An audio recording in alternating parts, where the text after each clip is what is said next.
प्रिय साथीहरू नमस्ते। यहाँहरूलाई फेरि पनि स्वागत छ मेरो युट्युब च्यानलमा। आज पनि हामी फेरि BBS थर्ड इयरकै बिजनेस लकै भिडियो लिएर आएका छौँ। आज हामी पढ्नेछौँ, हिजो हामी च्याप्टर 1 को पढ्यौँ, आज हामी पढ्नेछौँ च्याप्टर 2 को। च्याप्टर 2 को पनि ओल्ड इज इक्वल टु बाटै सर्ट क्वेसन्स एन्सर्स चाहिँ हामी अब पढ्नेछौँ। सुरु गरौँ आजको अर्को टपिक। च्याप्टर 2 मा रहेको छ हाम्रो the law of contract and other लाइबिलिटिजको। अब हामी पढ्नेछौँ 2.1 को द ल अफ कन्ट्र्याक्ट्सको। 2079 मा आएको क्वेसन 1 रहेको छ, what is a void contract. Void contract भन्नाले जुन करारले पक्षहरू बिचमा कानुनी दायित्व वा सम्बन्ध सिर्जना गर्दैन र जुन करारलाई अदालतले लागू गर्न सक्दैन त्यस्तो करारलाई बदर हुने करार अर्थात् भोइड कन्ट्र्याक्ट भनेर भनिन्छ।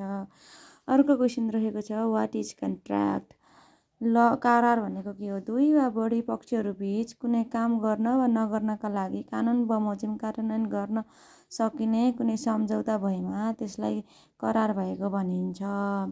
अर्को क्वेसन रहेको छ, when an agreement is enforceable by law. कुनै पनि सम्झौता तब कानुनद्वारा लागू हुने मानिन्छ जब त्यो करारमा परिणत हुन्छ। मुलुकी देवानी संहिता 2074 को भाग 5 अनुसार कानुनद्वारा लागू हुन सम्झौतामा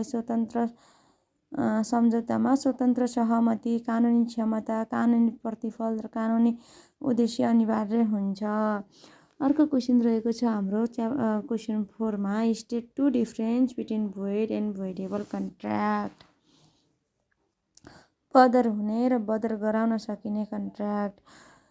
भोइड कन्ट्र्याक्ट जुन सम्झौतामा वैध करारका आवश्यक तत्त्वहरू छैनन् ती करारहरू बदर हुने करार हुन् भने भोइडेबल कन्ट्र्याक्ट स्वतन्त्र सहमतिको अभावका कारण पीडित पक्षले अधिकार पाएको हुन्छ जसको कारण करारलाई बदर गराउन सकिने हुन्छ। अर्को रहेको छ, सम्झौतामा सहमति पश्चात बदर हुने भएका रहेछ भने त्यो बदर हुने करार हो भने बदर घोषणा नहुन्जेलसम्म सदर वा वैध हुने करार बदर गराउन सकिने करार हो। हाम्रो अर्को क्वेसन रहेको छ, state any two natures of contract.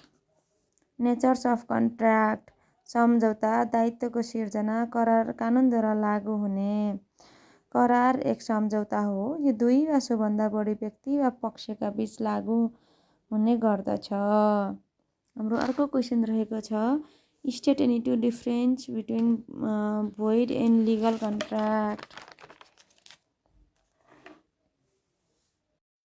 दिइसकेको सूचना प्रस्तावकले पाइसकेको भए सो प्रस्ताव रद्द हुने छैन। अर्को क्वेसन रहेको छ, वाट इज काउन्टर अफर।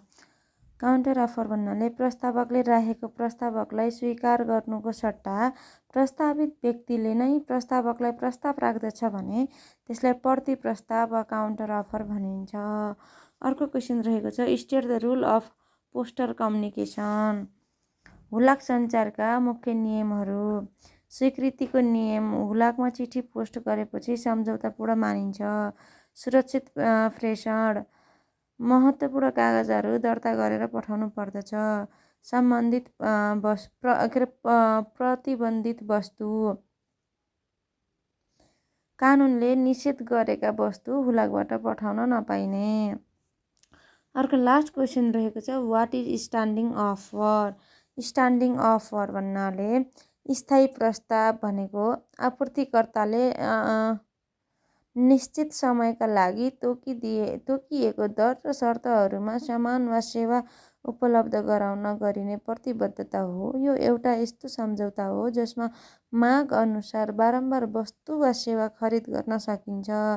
जस्तै यस्तो सेवाहरू चाहिँ हाम्रो सरकारी निकायबाट हामीले उपभोग गर्न सक्छौँ। सरकारी निकायले एकैचोटि सामानहरू किन्ने र पछि एकमुष्ट हिसाबहरू गर्ने गर्दछ। हाम्रो पनि यो स्ट्यान्डिङ अफर पनि त्यही अन्तर्गत पर्ने गर्दछ।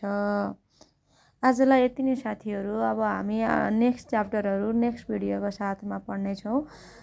भिडियो अन्तिमसम्म हेरिदिनु भएकोमा धेरै धेरै धन्यवाद। च्यानललाई लाइक, सेयर र सब्सक्राइब गर्न नभुल्नुहोला। अनि तपाईँहरूलाई कस्तो लागेको छ मेरो भिडियो कमेन्ट पनि गरिदिनु होला। हस्, धन्यवाद, नमस्ते।